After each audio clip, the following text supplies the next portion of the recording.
الشيطان الرجيم مثل الذين ينفقون أموالهم في سبيل الله كمثل حبة أنبتت سبع سنابل في كل سنبلة 100 حبة والله يضاعف لمن يشاء والله واسع عليم. Un petit message pour le frère Kader et l'ensemble de ses amis à Gennevilliers. Ici on est dans la Madrasa Zayd ibn Sabit, dirigée par Cheikh Fadilatou Cheikh Oussas Ali Aïdara Dia, qui est un frère, qui est un ami, qui est notre Cheikh, notre Oussas, alhamdoulilah, hafizahullah. Ici on a implanté le projet de puits et verger qu'on a baptisé Amana. Donc le puits est en phase finale, bientôt ce sera fini. Nous espérons qu'avant la fin de notre séjour, qu'on pourra assister à son inauguration, Inch'Allah Ta'ala. Et Inch'Allah, parmi les parcelles du Cheikh ici, on a aussi mis en place un verger et on va mettre un potager. Voilà, donc voilà, on va regarder avec Faye qu'est-ce qu'il faut mettre comme plante additionnelle afin de compléter pour que le projet soit terminé. Donc vraiment, barakallahu fikum, jazakumullahu khairan. Donc ça c'était un petit message pour Kader et ses amis. Bien sûr, on fera d'autres petits reportages concernant le puits et le verger. Barakallahu fikum. Salam alaikum wa rahmatullahi wa barakatuh. Xale yi kontaan ngeen? Kontaan ngeen bu baax.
Toujours dans l'internat coranique Zayd ibn Sabit, dirigé par Cheikh Oussas Ali Aïdara.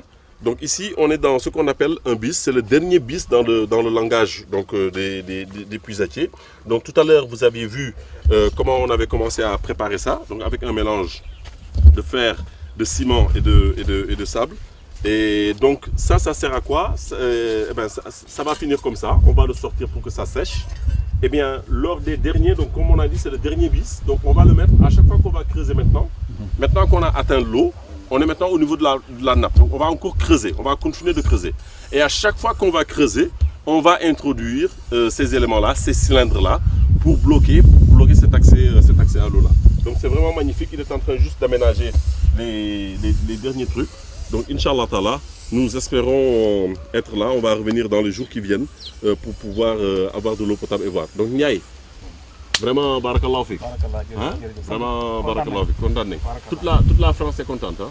Tous les frères et les sœurs de Med te disent barakallahu fik.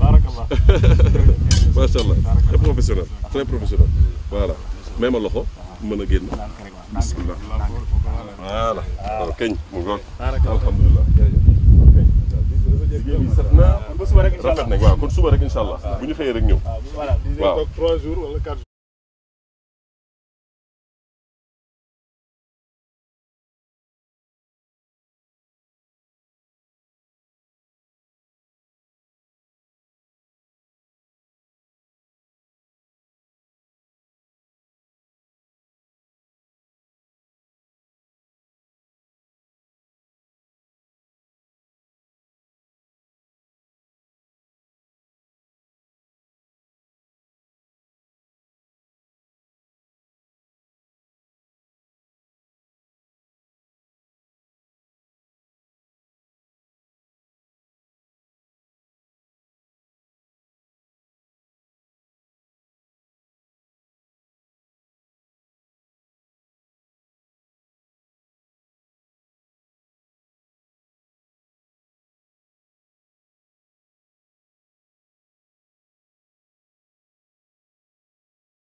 Je pense qu'on aura l'eau aujourd'hui. C'est un jour magnifique parce que, Inch'Allah Ta'ala, là on est dans les derniers mètres. Inch'Allah Ta'ala, on pense qu'on va assister au premier jet d'eau dans ce puits Amana. Inch'Allah, Allahu A'lam. On verra bien, mais en tout cas, on sent que le sable commence à bien mouiller.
Amana, on est chez Zaid ibn Sabit, le Oustaz Ali Haïdara Dia, ici à Kermadarou, dans la région de Thiès. Alhamdulillah, alhamdulillah, hamdan kathiran tayyiban mubarakan fih. C'est la première pelle qui fait jaillir l'eau. Donc comme vous pouvez le voir sur les images qui vont suivre, alhamdulillah, nous avons atteint l'eau ici dans cette madrasa. Donc, masha'Allah, encore quelques efforts et puis on va profiter de l'eau potable ici.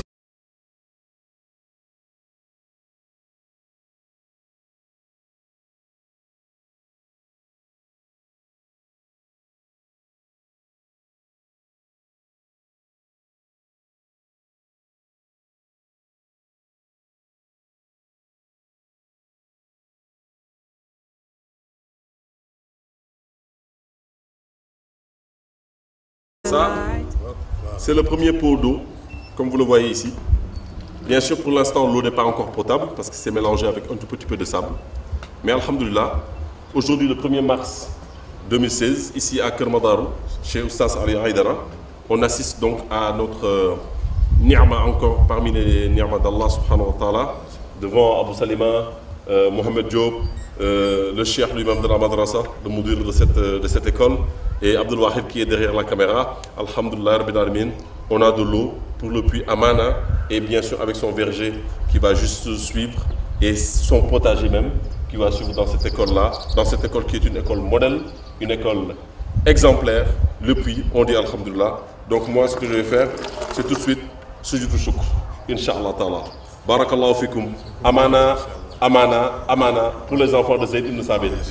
Masha'Allah. Alors, le gars qui est en bas, c'est Ndiaye.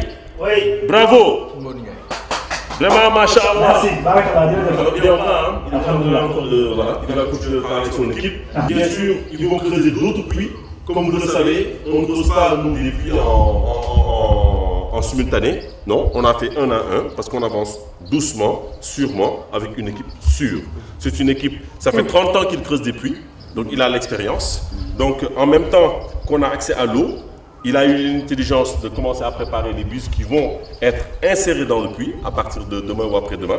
On va encore continuer de creuser, ce n'est pas fini. Là, on vient juste d'atteindre la nappe phréatique. On va continuer à creuser encore quelques mètres, 5 mètres ou 6 mètres pour avoir vraiment assez d'eau afin d'arroser ce verger-là, afin d'arroser ces jardins, Inch'Allah Ta'ala, et d'abreuver toute la madrasa en eau potable. On dit vraiment, Alhamdulillah Rabbil Alamin. Barakallahu fikum. Ya Cheikh.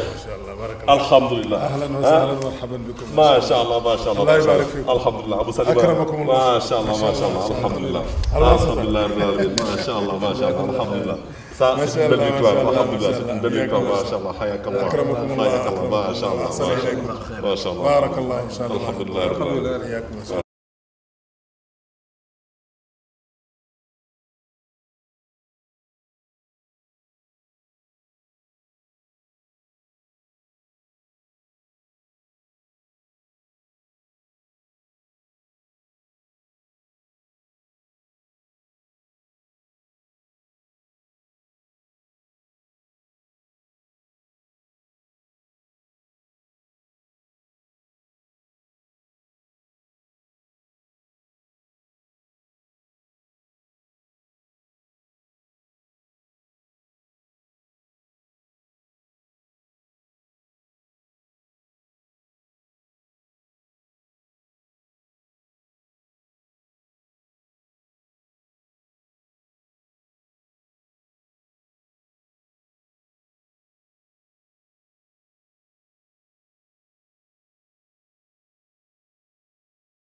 بسم الله الرحمن الرحيم للذين أحسنوا الحسنى وزيادة ولا يرهق وجوههم قتر ولا ذلة أولئك أصحاب الجنة هم فيها خالدون. fii am na corossol. benn ñaari garab lañ ci am yaakaar naa. Alors, il y a du corossol. Je vois qu'il y a des papayes là qu'il a planté. Il y a des manguiers. Donc, am nga mango, am nga goyave. Il y a du goyave. Alhamdoulilah, Darkassé, c'est. Écoute. Et prochainement, qu'est-ce qu'il va y avoir? Prochainement, on va mettre d'autres types de manguiers, de variétés de Kent, par exemple, comme dit Seydina Omar. On va mettre un potager avec des légumes. On mettra donc des melons, des pastèques, de la salade, de l'oignon, d'accord? Parce que là, il y a un petit peu de fruits après. Voilà. Salade moom defaguñ ko mais ñu ngi ci xalaat. S'il vous plaît, voilà. On va vous montrer ce qu'on veut faire. Même là, c'est de l'oignon. Là, c'est un potager d'oignon pour la madrasa. Voilà. Là, c'est de l'oignon. Il y a de l'oignon, il y aura de la tomate. Voilà. Voilà. Voilà. dafa xaw a bari ci tool fii am na fii yëpp daanaka. Les mangues là, c'est pas encore la période, mais ça commence. yi moom waroon nañ ko mën a kii waaye nag moom kañ lay ñor. normalement. weer ay nal yu ndaw la lii. Après day gën a rëy. après weer la. Parce que il a besoin de beaucoup plus d'eau pour pouvoir gérer tout ça. boo bariwul ndox. boo bariwul ndox du sax parce que teen yi fi nekk ni bariwuñu ndox. waaw fii lan la moom. fii tomate la mooy tomate. Ah c'est la tomate te tomate dafa soxla ndox. Voilà. Voilà. Voilà. Donc c'est un endroit qui est réservé à de la tomate, la grosse tomate qu'on connaît chez nous. Voilà. Qui va être une tomate chez nous, je crois qu'on l'appelle tomate cœur de bœuf. C'est ça. Donc voilà, une petite parcelle de tomates pour la madrasa, pour les enfants, qui arrosent eux-mêmes et qui continueront d'arroser eux-mêmes avec le puits. Voilà.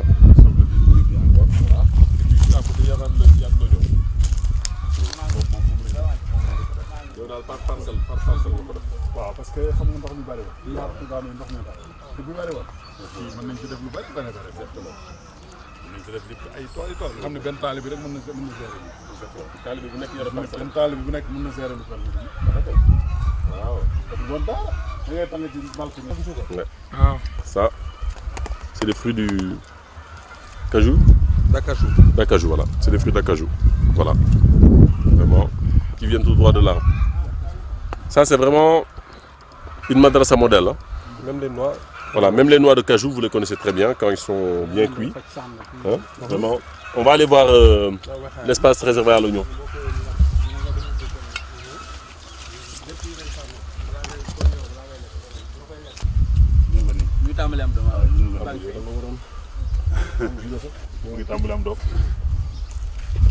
Voilà, donc là c'est réservé à l'oignon.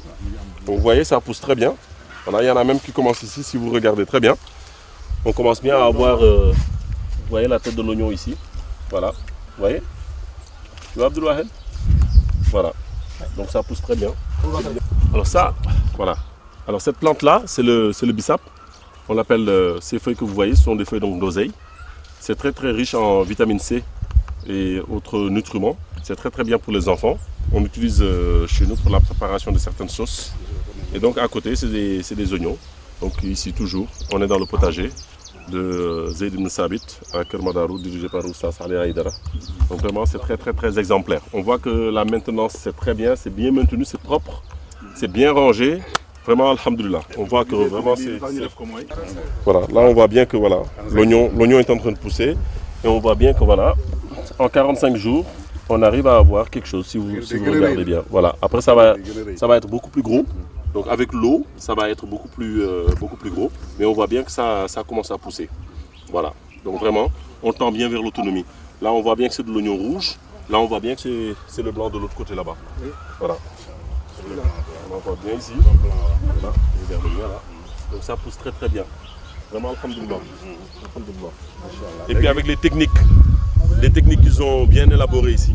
ils mélangent à la fois l'oseille, les oignons et d'autres plantes pour pouvoir diversifier le sol. Ça, c'est très très très important.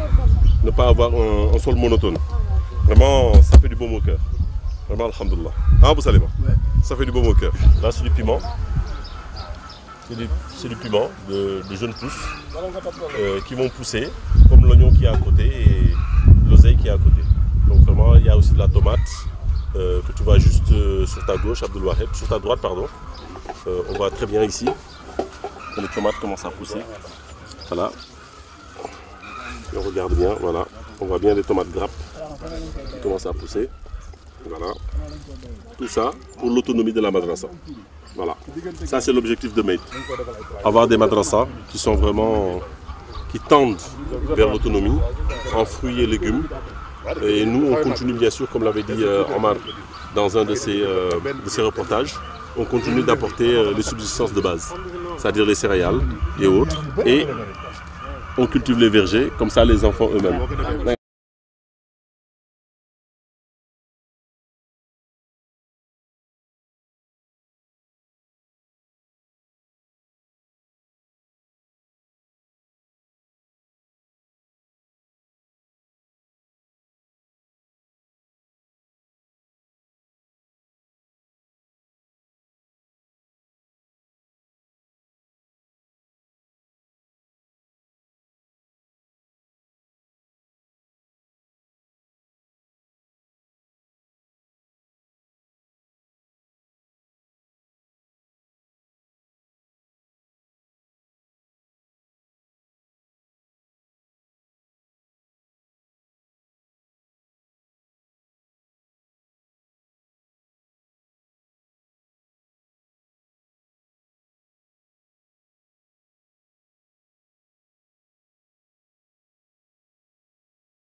Donc alhamdoulilah, on est toujours avec notre horticulteur que vous reconnaissez.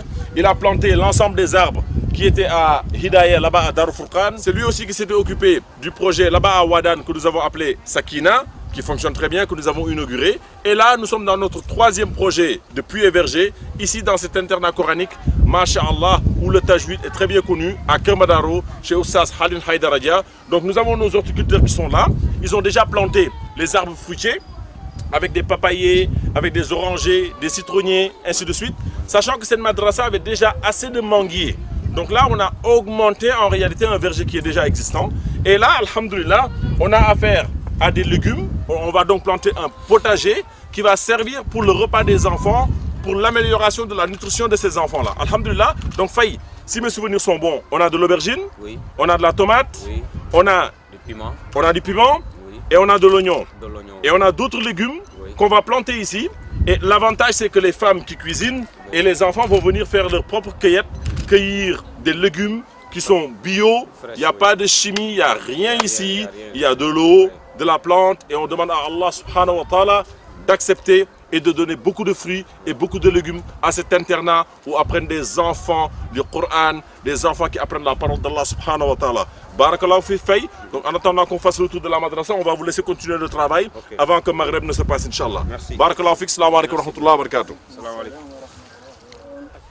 إن الذين آمنوا وعملوا الصالحات كانت لهم جنات الفردوس نزلا خالدين فيها لا يبغون عنها حولا قل لو كان البحر مدادا لكلمات ربي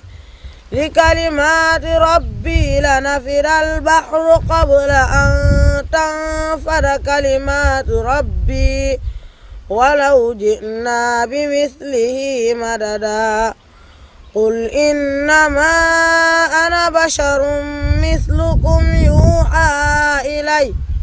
يوحى إلي أنما إلهكم إله واحد فمن كان يرجو لقاء ربه فليعمل عملا صالحا ولا يشرك بعبادة ربه أحدا.